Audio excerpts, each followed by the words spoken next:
Buenas para todos, un saludo muy especial para todas las personas que vean este video. Aquí me encuentro con Vladimir, un amigo que apenas estoy empezando a conocer, y he decidido invitarlo para conversar sobre la conciencia. Pues, y así como me decía Vladimir hace unos minutos, es difícil comentar acerca de la conciencia porque Hegel, pues todo su sistema es la conciencia. Entonces, pero la idea es que conversemos unos minutos, que revisemos por lo menos las nociones básicas de la conciencia según Hegel y luego empezar a contrastar eso con pues algunas perspectivas teológicas y filosóficas que he estado investigando de la cosmología antigua, más que todo de cómo los hebreos veían el mundo y de la teoría de los hebreos, por decirlo así, acerca de la conciencia. Así que ese es el tema de hoy. Vladimir, gracias por estar aquí conmigo, por aceptar la invitación y el tiempo es tuyo. No, gracias a ti, Sebastián, por la invitación. Realmente un gusto estar aquí. Siempre aprovechar estos medios digitales para difundir, para generar debate, análisis sobre la realidad, sobre la vida, sobre las cosmovisiones que hay. Yo creo que una de las cosas más sanas que hay es contrastar la forma que uno tiene de pensar con otras, porque son tantas cosmovisiones que hay en el mundo. Eso es la realidad, es así. Sea que nos guste o no, hay muchas personas que piensan distinto de nosotros y muchos grupos, muchas corrientes, sea que estén en lo correcto o no, es así. Y a veces uno por estar, digamos, en su cosmovisión, en su nicho, en su grupo, no se da cuenta o no alcanza a ver la riqueza de las demás personas y de los demás conceptos que hay. Entonces, no, un placer estar aquí, Sebastián, y bueno, vamos a ver qué sale aquí. Excelente, Vladimir, muchísimas gracias. Bueno, para empezar, ¿nos puedes comentar un poco de manera básica la noción de conciencia de Hegel? Por lo menos un ejemplo o a través de un ejemplo concreto, como lo has hecho en otras ocasiones, a través de un vaso, una copa. ¿Cuál es la noción fundamental de Hegel acerca de la conciencia y del papel que juega la conciencia en el conocimiento, en el acceso a la realidad? Pues sí, nosotros en la historia de la filosofía, recordemos que prácticamente desde los presocráticos, con Parménides, que inicia todo este proceso, todo este problema del ser, y Parménides arroja dos palabritas que hasta el sol de hoy nos tienen patas arriba: pensar y ser. De hecho, así se llama mi canal, Pensar y Ser. Cuando Parménides arroja esas dos palabritas, se desata toda esta historia de la filosofía, y lo que los filósofos han estado buscando es qué es esto del ser y del pensar. ¿Qué es esto de la usía, de la sustancia? ¿Qué es todo esto? Y durante mucho tiempo se ha estado analizando para encontrar una respuesta. La realidad prácticamente la podríamos resumir en esas dos palabritas. El sujeto que piensa, ahí tenemos a Descartes, una res cogita, y la cosa, la realidad, lo que está allá afuera. Y ver cómo está esto relacionado, como nos va a decir Aristóteles, ¿no? Dice que la verdad es la correspondencia, ¿no? Del pensamiento con la realidad, con la cosa, que es cuando se corresponde. Entonces, ¿cómo es que se corresponde lo que yo tengo en mi mente o mi mente con la realidad? ¿Cómo se corresponde? ¿Es válido decir que se corresponde? ¿Hay una brecha? ¿Qué es lo importante? Por ejemplo, como dicen los solipsistas que hablan de esto, creo que es Escoto, que habla de esto del hombre flotante, qué pasaría si una persona no tiene los sentidos, y cómo podría percibir algo de la realidad, porque nosotros percibimos, ¿no? Con la vista. Recordemos esto que nos va a decir Parménides, dice el poema, esta parte que es fascinante, dice: no te fuerce el hábito preñado de experiencia a entrar por este camino, ¿sí? Por el camino de la sabiduría, del conocimiento, ¿verdad? Dice: moviendo ciegos ojos, zumbantes oídos y lengua, antes juzga con la razón. Entonces ahí nos está mostrando Parménides lo de los sentidos. O sea, que estemos pendientes de que los sentidos podrían engañarnos, que ahí es donde que creo que ahí Descartes toma esta idea del genio maligno, que puede que haya un genio maligno que nos engaña los sentidos y puede que no sean fiables, porque puede que yo esté viendo aquí un objeto, qué sé yo, no sé, a ver, este reloj, y es un objeto negro y así tiene esta forma, pero puede que haya una distorsión sensorial y que yo no esté percibiendo eso. Y toda la filosofía se desenvuelve en ese debate. ¿Qué percibe mi mente y qué está allá afuera? Por decirlo de alguna manera, ¿no?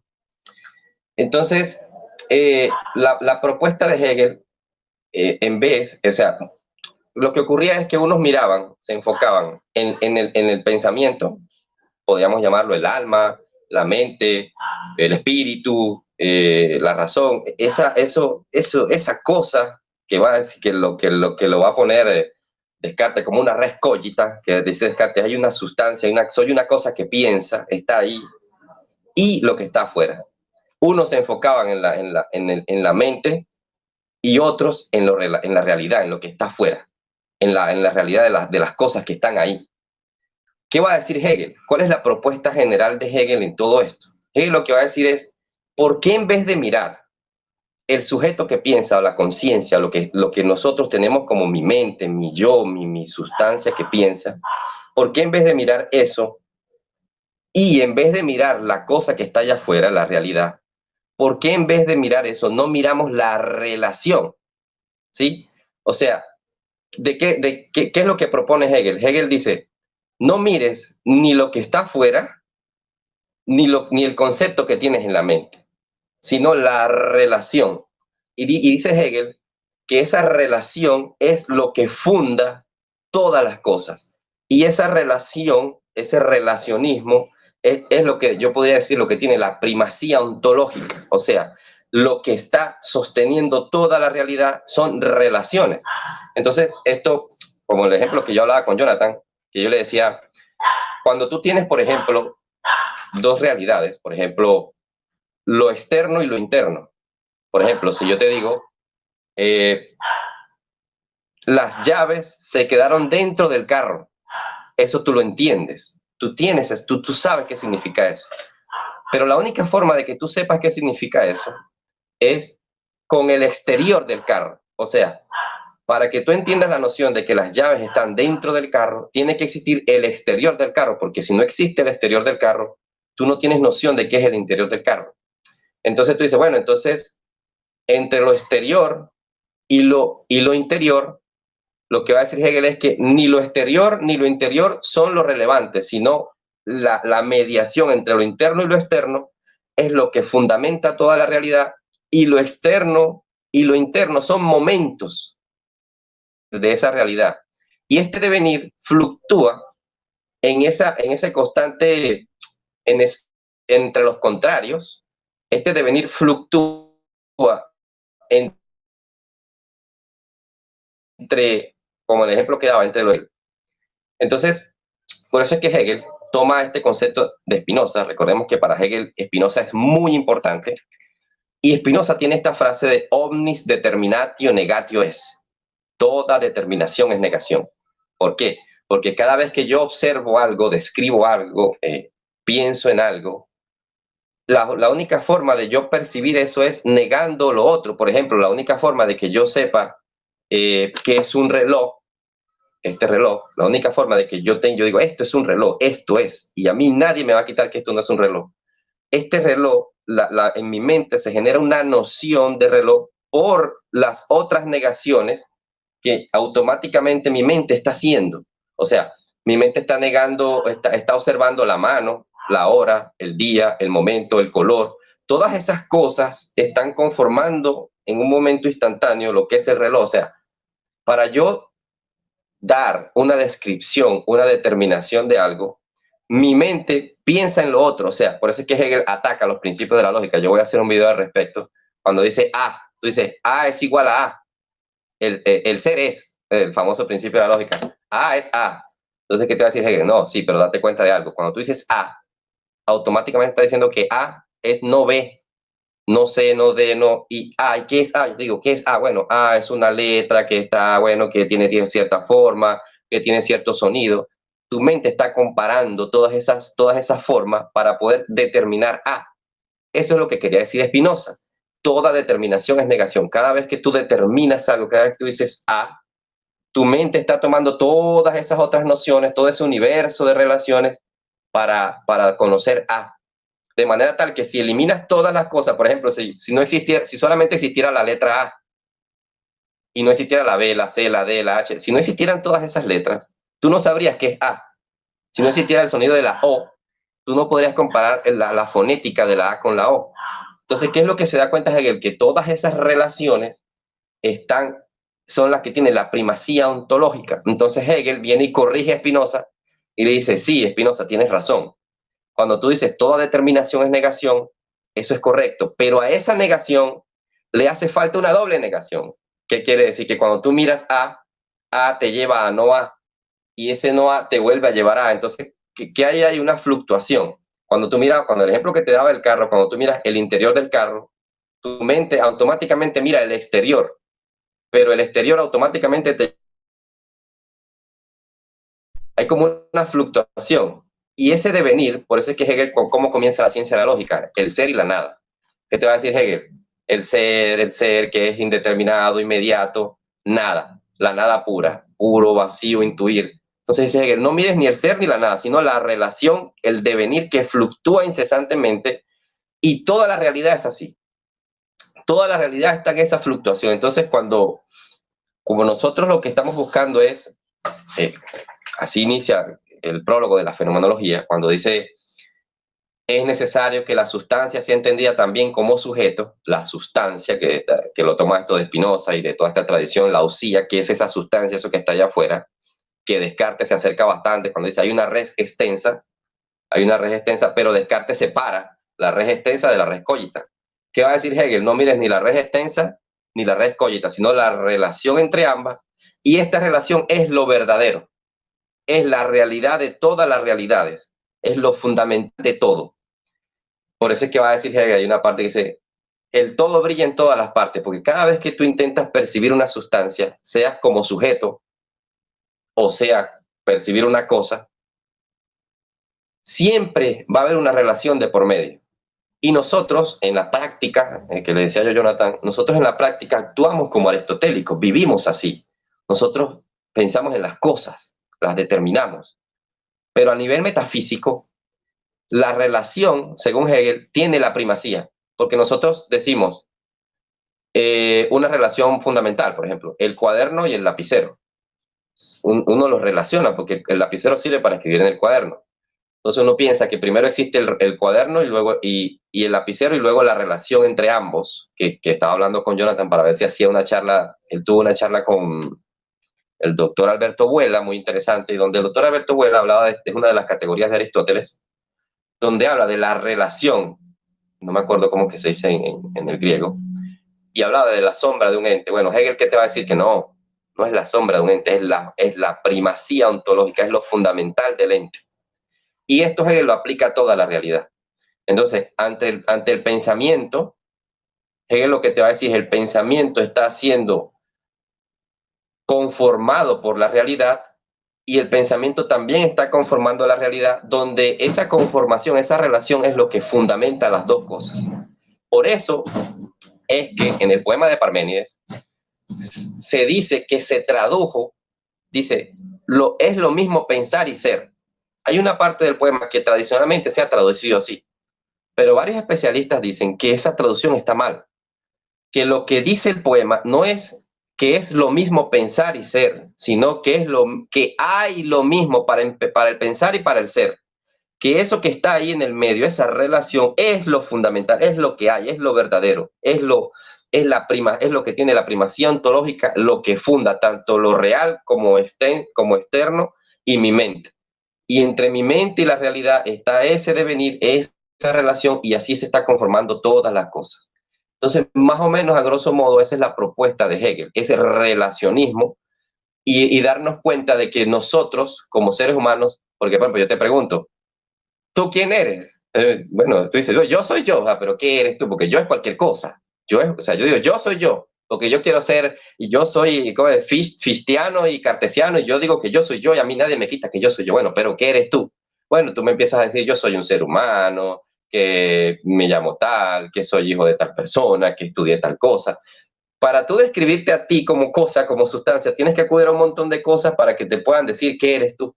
Entonces, mostrando con ese ejemplo el relacionismo, de cómo la realidad está siempre en esa constante conexión de relaciones incesantes que deviene, que no está estática, porque Hegel es el Heráclito moderno.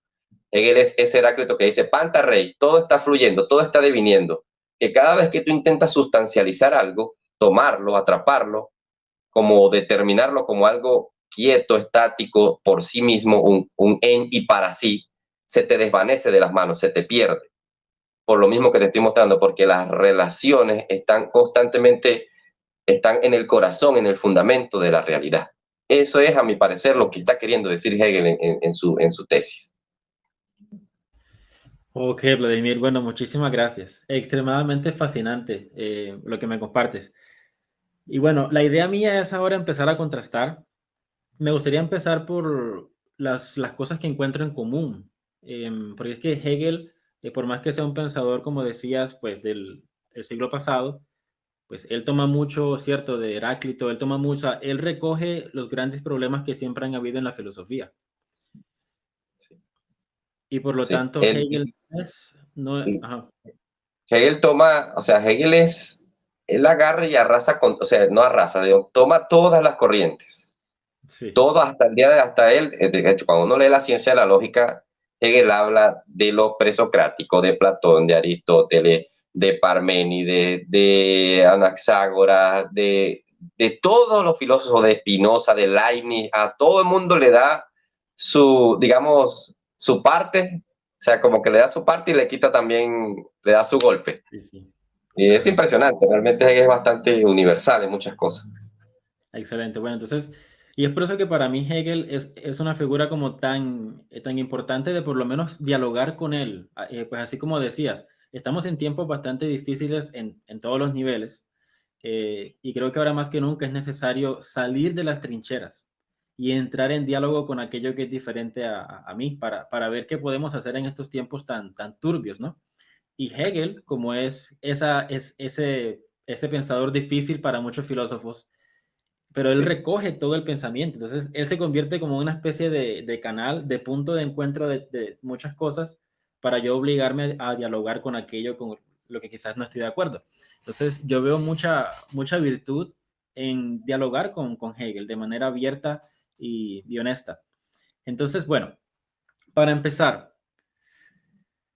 mi campo de investigación ahorita se conoce como teología simbólica. La teología simbólica rechaza las distinciones formales, bueno, no formales, pero rechaza las distinciones radicales entre teología, ontología, filosofía, ciencia, porque la teología simbólica es básicamente intentar recuperar la cosmovisión antigua, como los hebreos, por ejemplo, veían el mundo, y los hebreos no tenían distinciones radicales, sí formales, pero no distinciones radicales entre teología, filosofía.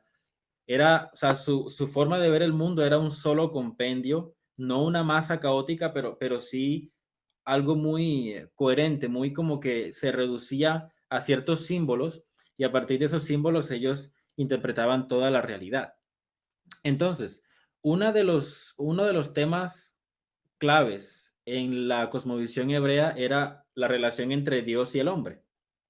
Claro. Pero, de nuevo, aquí no quiero que nos vayamos a no quiero que mis palabras sean interpretadas como que solamente voy a hacer teología, o sea, que las personas tengan en cuenta que lo que voy a decir va a recoger un poco de filosofía, va a recoger teología, va a recoger ontología y va a recoger epistemología.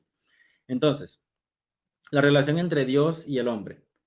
Y básicamente los hebreos entendían que el ser humano es un microcosmos de Dios. Es una forma filosófica de hablar de la imagen divina. O sea, Adán y Eva o la humanidad es un microcosmos de Dios. Somos Dios dentro del mundo, por decirlo así. Sí, eso, Somos Dios dentro del mundo. Y eso tiene fuertes implicaciones filosóficas, ontológicas y epistemológicas. Porque si nosotros somos Dios dentro del mundo, y aquí no quiero meterme, digamos, a matizar qué cambió en el ser humano en la caída. Solamente quiero hablar en una resolución muy sencilla porque no da el tiempo para decir qué cambió antes, después de la caída. Simplemente digamos por ahora que somos Dios en el mundo. ¿Qué implicaciones tiene eso?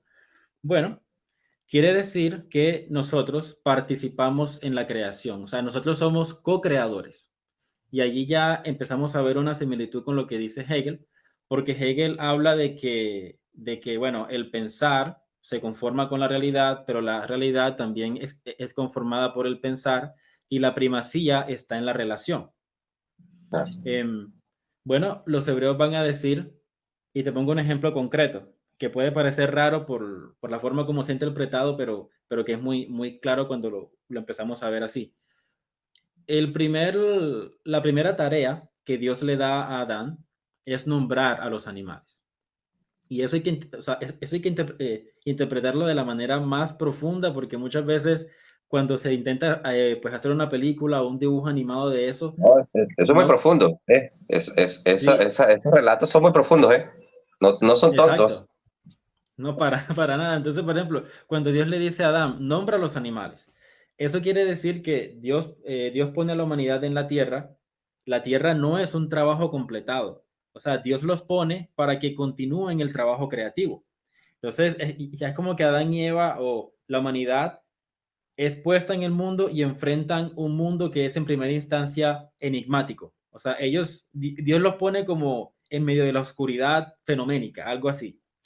Y Sí, cuando Dios le dice, nombra a los animales, es que Dios le está dando a Adán la capacidad y la potestad de enfrentar un enigma que en primera instancia es desconocido y ponerle un nombre. O sea, esa operación de la conciencia humana de poder, por decirlo así, partir el enigma en dos y revelar qué es lo que hay allí.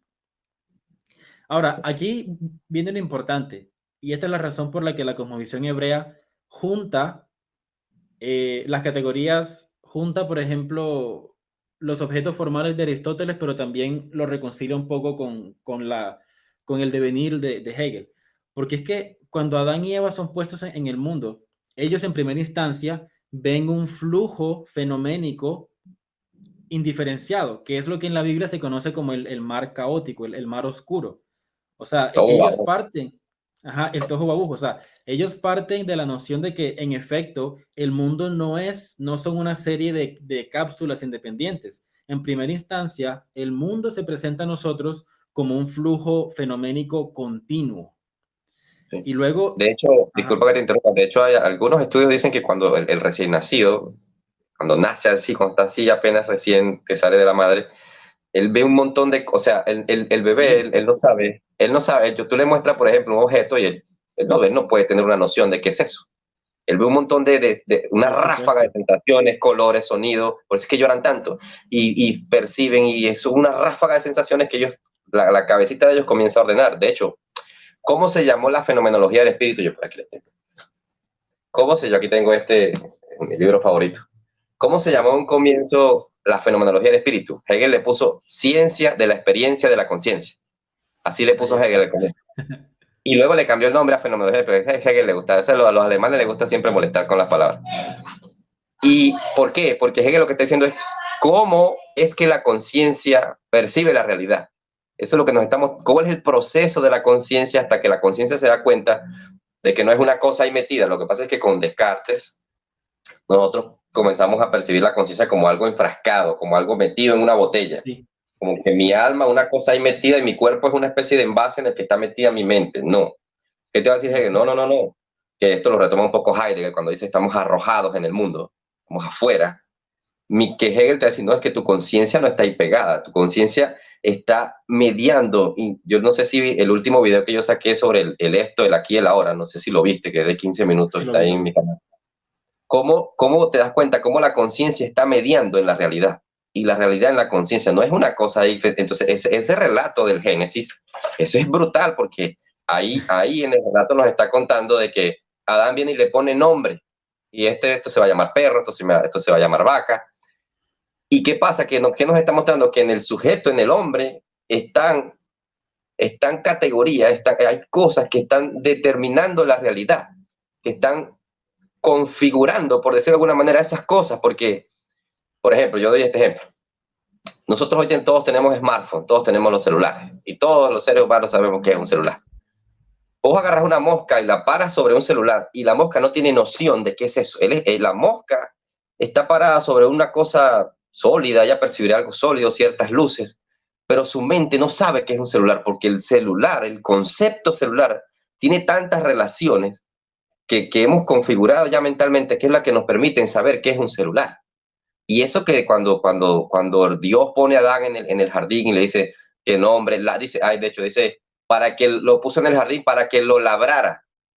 Eso tiene que ver con eso, con mostrar cómo las cosas y cómo nosotros como sujetos estamos en la realidad, y esta famosa frase necesario que la sustancia sea entendida también como sujeto, que nosotros como sujetos no estamos aislados de la realidad, no somos una cosa aquí y la realidad ya, no, estamos en una interconexión incesante donde ella y nosotros nos estamos autodeterminando mutuamente, que digamos es uno de los grandes problemas de la filosofía, esa separación, porque a la hora de la verdad, si yo pongo una separación entre el ser y el pensar, ¿cómo yo sé que es lo que yo tengo en la mente, como por ejemplo como manzana, se corresponde a lo que está allá afuera? Si hay una separación ahí. Hegel te dice, no hay una separación, hay una relación incesante, no hay dos realidades puestas, no hay una cosa por allá y otra cosa acá, no, estamos conectados, todo está conectado, y la misma práctica te lo dice, tanto a nivel, digamos, ontológico como a nivel social. Uno no es una cosa encerrada por él, no, estamos constantemente relacionando. Entonces quería acotar Exactamente. esto. Entonces, estamos en la misma página, o sea, la historia de Adán nombrando a los animales es muy profunda, pero quiero enfatizar que en esa historia se reconcilia Aristóteles con por ejemplo, Heráclito, porque el punto de partida es Heráclito, o sea, pues Adán y Eva abren los ojos y lo primero que ven es un flujo, un constante devenir, pues, pero al mismo tiempo, sin crear una dicotomía radical, ellos pueden cortar ese caos y ver las cosas como cosas. Lo que tú Categorizamos. decías, sí, pues digamos, en la experiencia somos aristotélicos y en lo metafísico la cosa se pone un poquito más compleja, ¿cierto?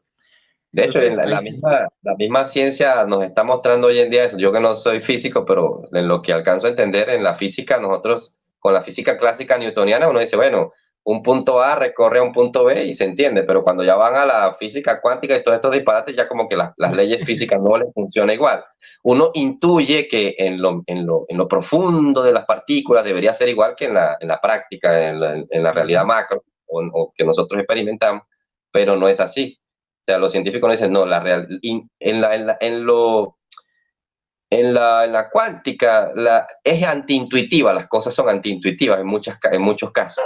Y hasta el sol de hoy, pues nadie entiende bien cómo funciona todo eso. Y de alguna forma yo, pues, ahí me atrevo a dar ese paso, a decir que esto tiene que ver mucho con con lo que decía Hegel. Nosotros en la práctica categorizamos, de hecho, ordenamos. Viste que este problema que hay hoy en día de la nueva era esta de los posmodernos, de que, bueno, que yo si yo me creo un perro, pues yo puedo ser un perro y nadie me puede decir que no porque yo me autopercibo perro.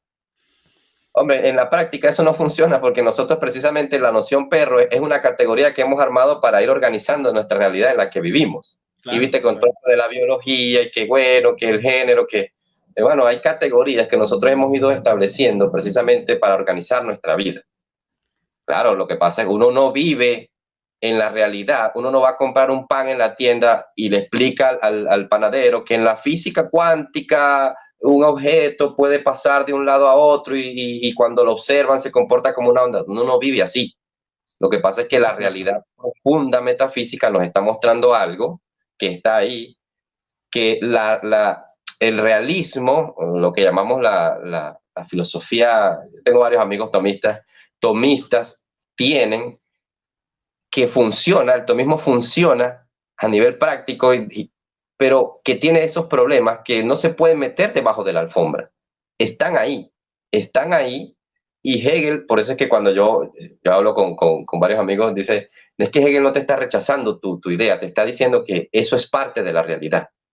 El Claro. realismo ontológico, o lo que llamamos el tomismo, realismo, todas estas corrientes, también es parte de la realidad, pero no te puedes quedar ahí, porque la realidad te está mostrando unas cosas, una serie de cosas que estamos chocando con eso, y que si tú te quedas viendo solo eso, no vas a darte cuenta o no vas a percibir las otras cosas que están ahí al lado. Por eso es que Hegel habla del famoso pasaje de la flor, que todas las cosmovisiones, estoicismo, posmodernismo, realismo, kantismo, idealismo, tienen un momento, son un momento de la realidad, porque la realidad tiene todas estas cosmovisiones que se están relacionando incesantemente.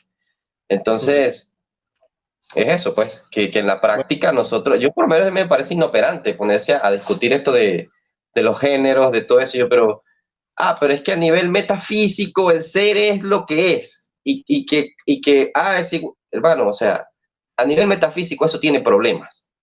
A nivel práctico nosotros categorizamos para vivir. Si nosotros no categorizamos para vivir, vos no vas a agarrar un ácido de batería y no, yo pienso que eso es agua y a mí nadie me va a quitar porque yo tengo la percepción de que eso es agua y te lo vas a tomar porque te vas a morir. El agua es agua porque hemos categorizado que el agua es agua, tiene ciertas propiedades, el hombre es hombre, el perro es perro, el gato es gato. Son categorías que funcionan, que son así, pero que a nivel metafísico fundamental de la realidad tienen ciertos problemas, que es lo que nos está mostrando Hegel. Eso es todo. Bueno. ¿Sí? Bueno, ahora, para avanzar un poquito más, ahora voy a una diferencia fundamental que veo entre, por ejemplo, el sistema de Hegel y la cosmovisión hebrea, o la fenomenología hebrea, por decirle de alguna manera. La diferencia fundamental es esta. Según entiendo, y corrígeme si estoy mal, Hegel no dice que pensar y ser son lo mismo, sino que hay lo mismo para el pensar y para el ser. Pero aún si lo ponemos de esa manera, me da la impresión de que según la cosmología de Hegel, existimos dentro de una especie de burbuja, no sé cómo llamarle, como una burbuja fenoménica, pero que es colapsada en el pensar, algo así. O sea, como que él es acósmico, si no me equivoco. No te es que se te cortó un poquito y no te entendí bien ahí lo que me dijiste. Sí, decía que, bueno, que incluso ¿Me si decimos que... Sí. ¿Me escuchas bien? ¿Me escuchas o ya? Sí, dale, es que hubo una interferencia ahí, ¿no? Ok, perfecto. Entonces Ahí te te decía escucho. que, Hegel dice que hay lo mismo para el pensar y para el ser. Él no dice que el pensar y el ser son lo mismo, sino que hay lo mismo para el pensar y para el ser, que es el devenir. Entonces me da la idea relación. de que eso, la relación. Entonces me da la idea que según la cosmovisión de Hegel, existimos en una especie de burbuja fenoménica, pero que es como muy colapsada a la actividad del pensamiento, como que él fuera acósmico. O sea, como que no ve el cosmos como algo más allá de la actividad del pensar, no sé. Sí, da la sensación en muchos casos, pareciera que Hegel, y esto pasa en todas las áreas, el filósofo sobre todo le pasa mucho, ¿no? Que se atrapa en su mundo de pensamientos y no vive la realidad práctica. En ese caso, hasta Bertrand Russell, una vez que él le preguntaba un consejo sobre los filósofos y las corrientes, decía, mira, piense lo que piense, mira la realidad, mira lo que pasa ahí. Y Hegel no es que está negando la realidad, no es que Hegel niegue la sustancia, la usía, lo que está ahí, sino que Hegel dice que por sí sola no existe por sí sola, sino que existe en relación al sujeto. Entonces, el sujeto, nosotros, nuestro pensamiento no existe sin la realidad. Por eso es que va a decir esta famosa frase en la filosofía del derecho, cuando dice Hegel, se me fue de la mente. Todo lo racional es real, todo lo real es racional, ¿sí? Porque hay una relación incesante. O sea, yo te doy este ejemplo. Yo siempre le pregunto a Héctor, no sé si estás conectado, es que no sé si se cayó la imagen. Sí, sí, Sí, claro. Está bien, está bien. Yo te pregunto, por ejemplo, Sebastián, ¿tu papá existía antes de ti? ¿Qué es lo que uno de manera intuitiva dice? Pues que sí, obvio que sí. Pero si te pones a pensar bien la pregunta, la respuesta es no. ¿Por qué? Yo te estoy diciendo tu papá, tu papá, ¿existía antes de ti? ¿Cómo vas a decir que sí si antes de ti no era tu papá, era otra cosa? Me puedes decir que es un ser humano, me puedes decir que es un animal racional y político, me puedes decir que era el papá de tus hermanos, el hijo de tu abuelo, pero no era tu papá. Tu papá solo existe contigo, porque tú eres el que le das estatus a tu papá de tu papá. Esa relación, y tú como hijo solo existes en relación a tu papá. Entonces, ¿qué es lo que nos está mostrando siempre Hegel? Eso, cuando tú dices, cuando la gente a veces piensa que Hegel es una especie de idealista que se encierra en la mente y no le importa lo que pasa allá afuera y yo puedo pensar lo que a mí me dé la gana de mi vida y yo me autopercibo como yo quiera. No, no es eso. Hegel lo que te está diciendo es que hay una relación incesante, que lo que está fuera de nuestra mente y lo que está en nuestra mente está unido, está conectado. Esa es la realidad. Por eso es que dice, es necesario que la sustancia sea entendida también como sujeto. Es necesario que nosotros dejemos de separarnos de la realidad donde estamos. No estamos separados, no estamos aislados. La realidad nos está haciendo. Soy padre, soy hijo, soy esposo, soy tal cosa, tengo una camisa. Todas las realidades nos están haciendo y nosotros en nuestra mente estamos haciendo todas esas realidades. Porque solamente mi hijo es mi hijo en relación a mí. Mi hijo, yo no sabría que es mi hijo sin mí y mi hijo tampoco sabría que es hijo sin mí y yo sin él. O sea, a mí me encanta una frase del Evangelio de Juan, donde Jesús dice, hay unas palabras que dice, yo soy en el Padre y el Padre en mí. Qué Sí, espectacular es eso. Porque tú dices, yo soy en el Padre, eso se entiende cuando citando esas palabras del apóstol Pablo en Hechos, creo que es 17, cuando dice, en Él somos y en Él nos movemos, cuando habla con los griegos que está discutiendo, porque en Él somos y en Él andamos y en Él nos movemos. Se entiende, eso podría entenderse. Pero viene Jesús y dice, no, no es que solamente en Él somos, Él también es en nosotros. Porque Dios o el Padre solo es Padre si hay hijos. Si tú te pones a pensar, un rey solo es rey si tiene pueblo. Quítale el pueblo a un rey, ¿qué rey es? Es una cosa ahí sola, hay un ser ahí. Que existe ahí, sí, pero ¿qué es? ¿Qué va a ser? Rey no es. No es rey, no es padre. No es. Entonces Hegel no te está diciendo que el mundo afuera no existe, no, sino que no existe separado de nosotros, no existe aislado de ok, nosotros. ok. Bueno, eso es muy, muy importante aclararlo. Aún así yo veo una diferencia. Ahora me doy cuenta que es una diferencia más sutil que muy marcada, pero aún lo veo como una diferencia. Y es que los hebreos, incluso a nivel metafísico, los hebreos no enfatizaban más la relación que ¿cómo se dice? Que la La sustancia, diferenciación. la Sí, o cosa. sea, Bueno, incluso a nivel metafísico, ellos encontraron la forma de darle un valor, no sé si equivalente, pero a hablar de ambas cosas constantemente, de la fluidez, de que todo es un continuo, pero también de que es fundamental diferenciar las cosas porque si no volvemos al caos. Lo que tú decías, lo que está ocurriendo hoy día de que se están deshaciendo las identidades, la usía está siendo constantemente minada hoy día, entonces estamos volviendo a una especie de diluvio, porque realmente claro, el diluvio en la Biblia, de manera profunda, significa cada vez que el mundo entra en una regresión en cuanto a la usía, cuando las identidades empiezan a ser fragmentadas, no solamente a nivel metafísico, sino las familias fragmentadas, la identidad personal fragmentada, la identidad de los pueblos fragmentada, y lo que se está levantando es una especie de gobierno globalista que quiere como que reducir todo a una masa caótica, o sea, como que un gobierno súper centralizado que gobierne toda una masa que ha sido atomizada, que ha sido pues destruida en cuanto a identidades intermedias. Entonces, pero bueno, la diferencia es esa, porque en la cosmología hebrea, ellos, ok, existimos en Dios, todo está dentro de Dios, eso es cierto. Incluso los padres de la iglesia orientales y también algunos occidentales van a decir cosas como que existimos en la mente de Dios. O sea, esa es una declaración completamente ortodoxa, no es una herejía. Yo puedo decir como cristiano, existimos en la mente de Dios y no estoy cayendo en ninguna porque está en la tradición. Pues, hay que matizarlo, pero está en la tradición. Y luego ellos van a desarrollar la idea de los logos, de que Dios, antes de crear el mundo, él tenía en su mente como una especie de plano y que de esos planos surgieron los logoi y que cuando yo veo una cosa, cuando yo digo esto es un vaso, yo no veo la cosa en sí, o sea, lo que yo veo es el propósito, lo que yo veo es el logos de la cosa, porque esto tiene una cantidad infinita de detalles, ¿cierto? Lo que hablabas el otro día. Yo no puedo agotar la complejidad de esta sola cosa, sin embargo, por el logos, yo digo, esto es un vaso. Y al decir vaso, yo como que recojo toda la multiplicidad y lo veo como una unidad. Entonces, pero ¿qué pasa? Que en la metafísica hebrea, ellos decían, lo importante no es tanto enfatizar Se te la cortó, unidad se te cortó ahí. de... ¿Ahora me escuchas? ¿Ya me escuchas mejor o todavía no? Es que hay como interferencia ahí, no sé. Dale, ¿Me dale. escuchas un poco mejor? Sí, Ya, sí, ahí te escucho. ok.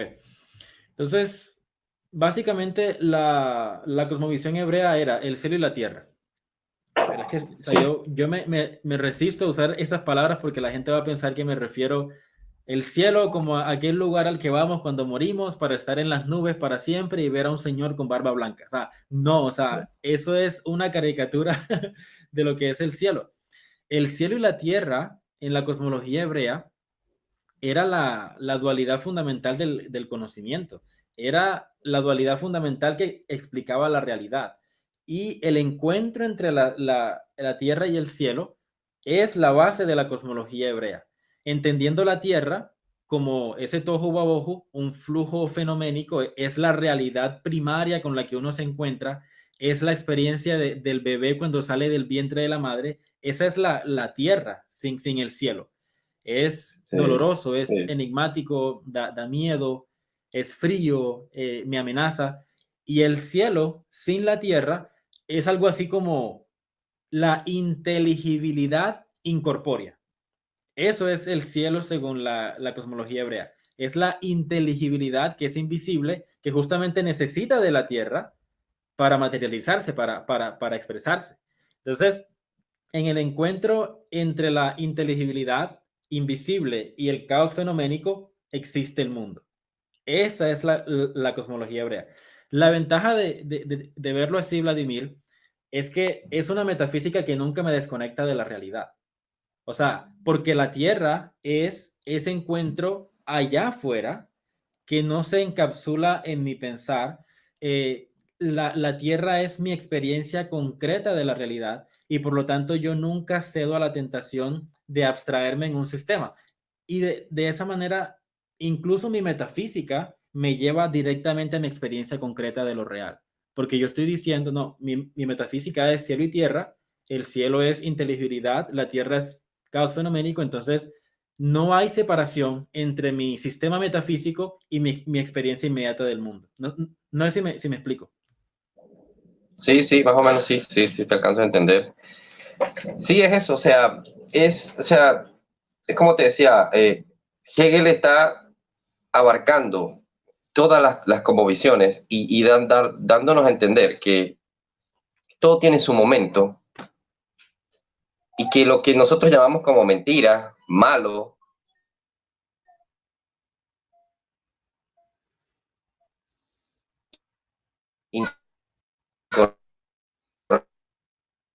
incorrecto,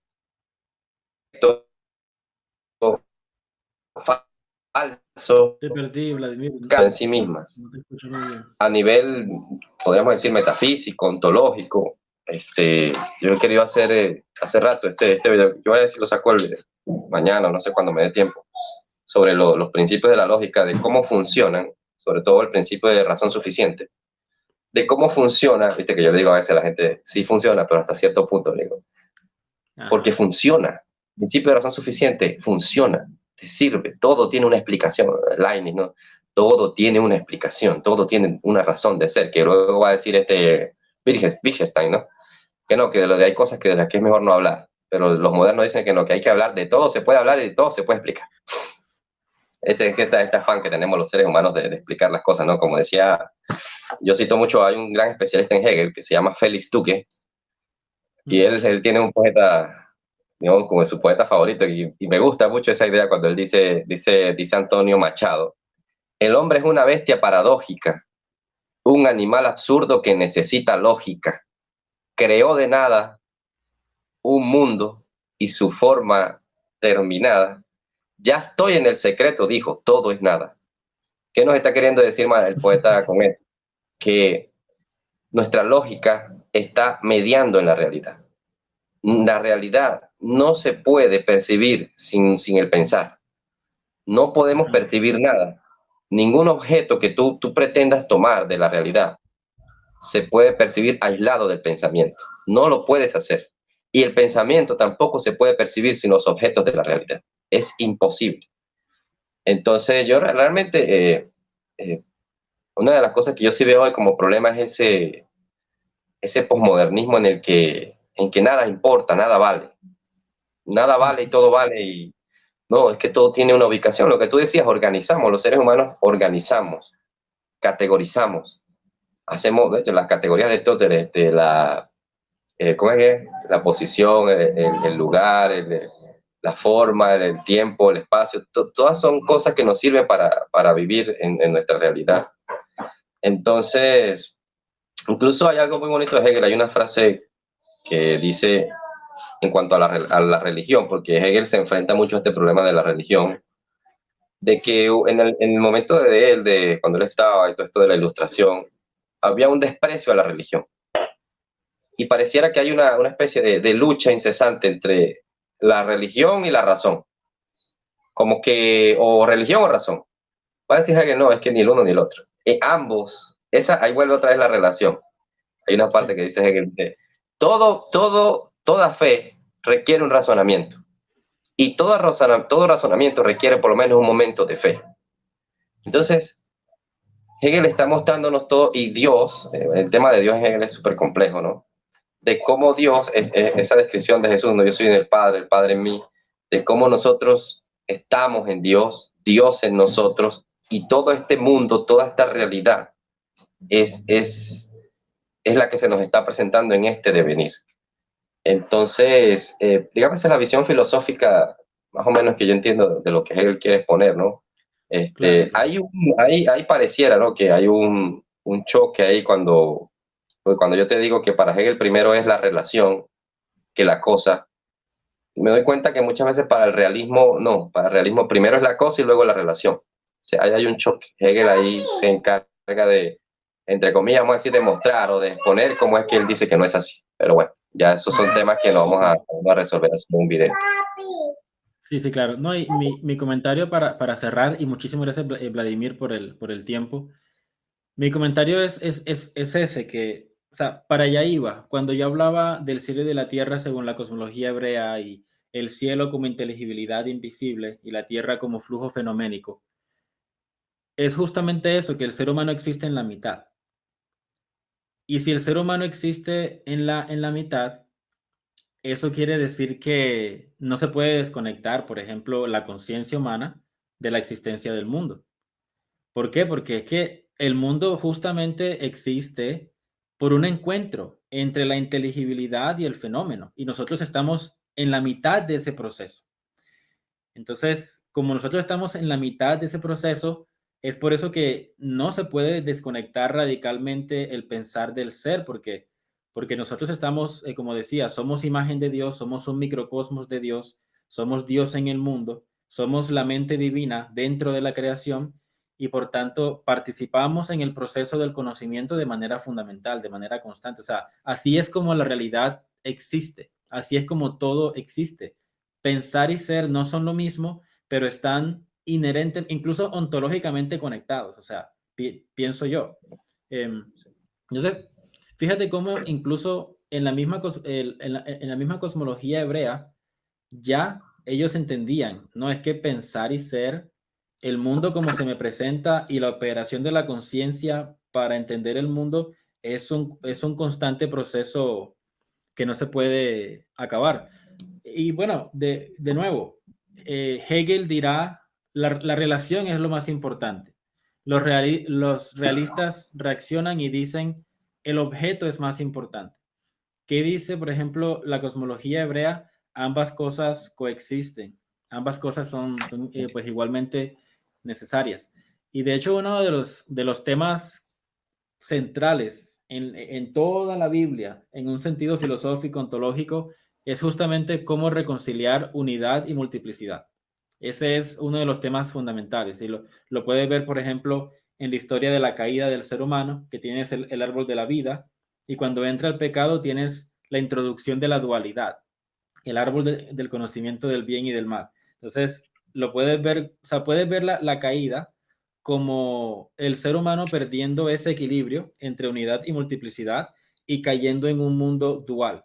que luego la dualidad se va volviendo más y más radical, y cuando lees Génesis capítulo 3 hasta el capítulo 11, es básicamente la dualidad haciéndose más y más y más radical hasta que el mundo se parte. Entonces, eh, nada, esa era como que la idea, Vladimir. Muchísimas gracias por tu tiempo. No sé si, pues si quieres cerrar con algún otro comentario para ya finalizar.